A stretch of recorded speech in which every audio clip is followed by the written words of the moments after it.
আজি আমাৰ বহৰী আঞ্চলিক শ্ৰী শ্ৰী শনি মহাৰাজৰ প্ৰতি বছৰৰ নিচিনা এই বছৰো পূজা আৰু পূজাত আমাৰ আজি আয়তীসকলে ব্ৰহ্মপুত্ৰলৈ গংগাজল উঠাবলৈ গৈছিল আৰু এতিয়া আমাৰ গংগাজল লৈ আহি পালে।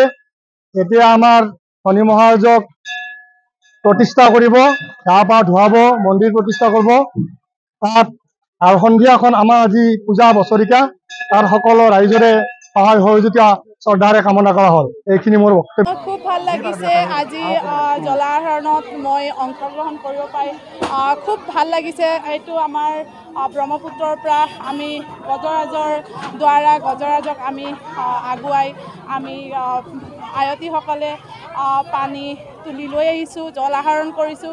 খুবেই আনন্দিত, ইমান ভাল মুহূৰ্ত আমাৰ মই অংশগ্ৰহণ কৰিব পাৰি খুবেই আনন্দ, নথৈ আনন্দিত।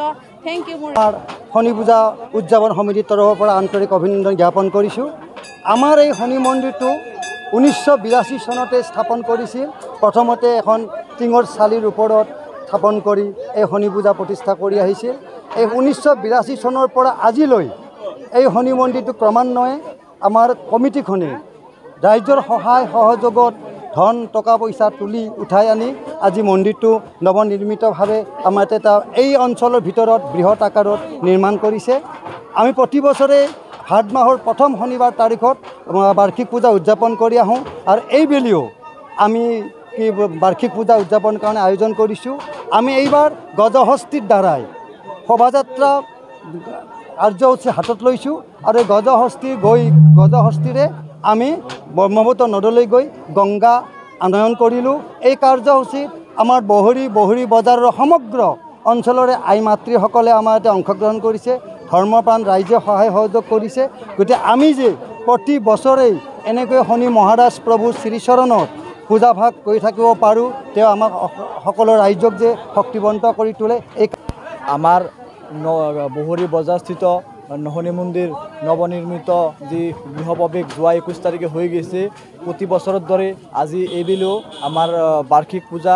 তো আজি আমাৰ এই বাৰ্ষিক পূজা উপলক্ষে আমি পুৱাই গজহস্তীৰ দ্বাৰাই আমি সকলো আই মাতৃৰ সহায় সহযোগিতাত গংগা আমন্ত্ৰণ ও গংগা আহৰণ কৰি এতিয়া আমি মন্দিৰত উপস্থিত হৈছোঁ। এতিয়া অলপ পাছতে গংগা আহৰণ কৰি অনা জলৰ দ্বাৰাই আমি এই মন্দিৰ ভাগ শুদ্ধকৈ ধুৱাই মহাস্নান কৰোৱাম। তাৰ লগে লগে অলপ সেইটো পূজা আৰম্ভ হ'ব। পূজাত সকলো ধৰ্মৱান ৰাইজৰ উপস্থিতি আমি শ্ৰদ্ধাৰে কামনা কৰিছোঁ। আৰু এই নিউজ চেনেলৰ যোগেদি এই বহৰী বজাৰস্থিত মন্দিৰৰ সমগ্ৰ অসমত যাতে এই প্ৰভাৱ শনি মন্দিৰ সকলোৱে গম পায় যে বহৰী বজাৰস্থিত এখন শনি মন্দিৰ আছে। তো সকলোৱে আহি আমাৰ এই শনি মন্দিৰত উপস্থিত হয় আৰু সেৱা লোৱাৰ